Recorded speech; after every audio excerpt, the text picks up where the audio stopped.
नमस्कार, जोहार। मैं शिवलाल सागर, थिएटर वर्ल्ड ऑफ शिवलाल सागर में आप सबका स्वागत करता हूं। वादे के मुताबिक आपके सामने मैं प्रस्तुत हूं। वैसे तो नाटक को लेकर बहुत सारी बातचीत होंगी आगे, लेकिन आज का विषय मैंने चुना है अभिनेता।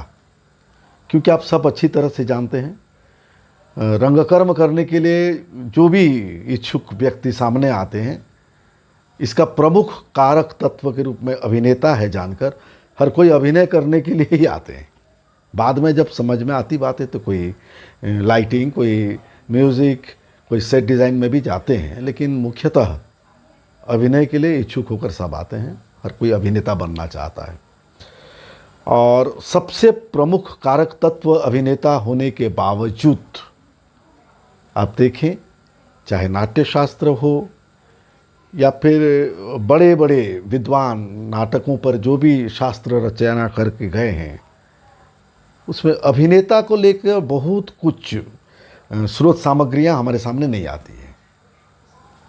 खैर, जो भी हो, हमें तो जानना पड़ेगा। जैसे अभिनय क्या है, इस पर बहुत कुछ बातें हो चुकी हैं, बहुतों ने बहुत कुछ लिख चुके हैं। अभिनेता के बारे में एक आश्चर्यचकित बात सामने आती है कि लोग किसी नाटक को मान लें, आप देखने जाएं या मैं देखने जाता हूं, तो हम पूछते हैं, भाई किसका नाटक है? किसका मतलब या तो लेखक का नाम आता है, कोई कहता है बादल सरकार का नाटक है, मोहन राकेश का नाटक है, या तो फिर निर्देशक का नाम लेता है। इसमें अभिनेता कहाँ रह जाता है? ये एक बहुत आश्चर्यचकित बात है। और अभिनेता क्यों अदृश्य है, ये सब पर हम लोग थोड़ा विचार विमर्श करेंगे। उससे पहले ऐसा क्यों हुआ? ऐसा क्यों हुआ जबकि सबसे कठिन रचना प्रक्रिया है अभिनेता का? नाटककार एक नाटक को लिखता है और उसको वास्तविक रचना प्रक्रिया से गुजर कर अभिनेता उस संदेश को दर्शकों तक पहुंचाता है। देखा जाए तो अभिनेता के बिना नाटक की कल्पना हम कैसे करें? लेकिन फिर भी उसकी जगह कहाँ पर है या उसके विषय में कितनी बातें अभी तक हो पाई हैं, अभिनय कैसे करेंगे, इसकी जानकारियाँ हैं। हमें क्या क्या करना चाहिए, क्या नहीं करना चाहिए। पर मूलतः अभिनेता वो क्या महसूस करता है, वो क्या करता है? जैसे कि आप देखें, और भी नाट्य विधा को छोड़कर शेष कला जो भी हैं, उन कला विधाओं में आप देखेंगे तो सृजन की रचना प्रक्रिया दो स्तरों पर होती है। वो क्या है कि कोई कथा, कहानी या एक विचार हमारे मानस पटल पर, मस्तिष्क में या हृदय में, मन में वो आता है और उसे हम अभिव्यक्त करते हैं कोई ना कोई एक माध्यम का सहारा लेकर। क्लियर नहीं हो पाए तो आप ध्यान दें। रचनाकार जो होता है, जो क्रिएटर होता है, वो सोचता है पहले कुछ ना कुछ। जैसे एक चित्रकार है तो पहले कुछ सोचता है दिमाग से, दिल से, मन से, कहीं से, और फिर वो चित्रकार क्या करता है, एक कैनवास लेता है, रंग लेता है, ब्रश लेता है और वो अपनी दुनिया एक या जो अभिव्यक्त करना है उसे वो उसमें आंकता है। एक लेखक कलम, कागज़, कुछ शब्दों का सहारा लेकर अपने उस कथ्य को लोगों के सामने लाके रखता है, वो अभिव्यक्त करता है। एक मूर्तिकार क्या करता है? पत्थर, छेनी, हथौड़ा, ये उसके इंस्ट्रूमेंट है। इनके सहारे वो जो भी सोचता है, तो ये एक प्रक्रिया है रचनाकार का। तो ऐसी स्थिति में फिल्मकार के पास क्या रहता है? Camera, film. तो ऐसी स्थिति में एक अभिनेता के पास क्या होता है? ये सब सोचना पड़ेगा हमें। अभिनेता एक खुद साधक है, स्वयं ही साधन है। और स्वयं ही साध्य है। साधक, साधन और साध्य, ये तीन अलग अलग तत्व हैं और बाकी कलाओं की जगह ये तीनों अलग। जैसे एक चित्रकार अपने वो साधक है, वो जो ब्रश, कलर्स, कैनवास, ये सब साधन है, और जो चित्र बन के आ जाता है वो साधन है।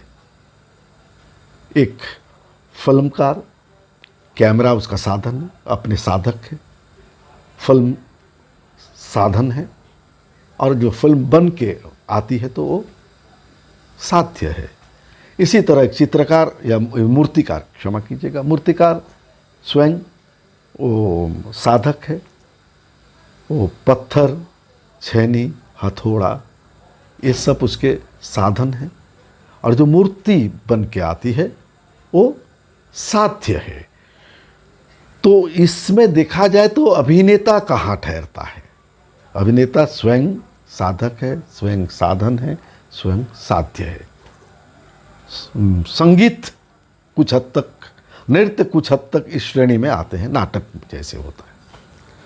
तो संगीत में फिर भी गायक जो है गाता है, पर उसमें बजाने वाले तो कम से कम वाद्य यंत्र तो अलग हो जाते हैं, इंस्ट्रूमेंट, तो वो भी कहीं ना कहीं हट जाता है। उसी तरह नृत्य में जो नर्तन करता है या करती है, नर्तक या नर्तकी, उसे ठीक से ध्यान देकर देखें तो वो अंग भंगिमा, गति, ये सब मुद्राएं उसकी अपनी हैं, लेकिन वाद्य यंत्र में कुछ और लोग होते हैं, और जो आलेख पाठ माने कोई जो गाता है पीछे से, वो अलग है। पर अभिनेता का साथ वैसा कुछ भी नहीं है। अभिनेता खुद अभिनय करता है। इसीलिए कहा जाता है कि अभिनय करना एक जटिल, संश्लिष्ट और रहस्यपूर्ण कार्य है। अभिनेता की निजी संपत्ति होती है उसका अभिनय, वो स्वयं करता है, चाहे निर्देशक उसके साथ हो, चाहे उसके सहरंगकर्मी साथ हों, पर मंच पर जो भी कार्य व्यापार होता है उस समय अभिनेता की वो निजी संपत्ति होती है। परंतु अपने विषय में अभिनेता या फिर जो भी बड़े अभिनेता गुजरे हैं या कुछ भी, तो उस पर एक गहन विचार विमर्श समझ में अभी तक उतनी अच्छी तरह से नहीं हो पाई है। तो इसलिए हम लोग आगे प्रयास करेंगे अभिनेता के बारे में ये जानने के लिए वो क्या सोचता है, क्या महसूस करता है। क्योंकि किसी भी अभिनेता से जब इस तरह के प्रश्न भी किए गए हैं तो वो जवाब जो है गूंगे के मुंह गुड़ जैसी बात हुई है। गूंगा कैसे बताए गुड़ का स्वाद? तो जो भी हो, मैं एक निर्देशक होने के साथ साथ एक अभिनेता भी हूँ, इसलिए इस पर ज़्यादा जोर दे रहा हूँ। क्योंकि आप सब अच्छी तरह से जानते होंगे, किताबें भी पढ़ते होंगे, देखिए ना, तो उसमें बातें आती हैं तो फला लेखक, उनकी कृतियाँ, उन नाटकों के बारे में समीक्षाएं, गहन अध्ययन, पठन पाठन, किसी निर्देशक के बारे में वैसे, पर अभिनेता वंचित रहता है ये सबसे। ये कहीं ना कहीं हमें एक, मैं तो ठेस पहुंचाती नहीं कहूँगा, ये हमारे लिए विचार विमर्श करने का विषय है। तो ठीक है, आज हम यहाँ इसे समाप्त करते हैं और आगे इस पर कुछ और सटीक रूप से अभिनेता को लेकर विचार को आगे बढ़ाएंगे। अगर आपको ये वीडियो या ये सेशन अच्छा लगा हो तो प्लीज़ आप लाइक करें, सब्सक्राइब करें और अपने दोस्तों के साथ शेयर करें। और ज़्यादा जानकारी के लिए दिए गए फ़ोन नंबर पर या हमारे ईमेल आईडी पर आप संपर्क स्थापित करें। नमस्कार।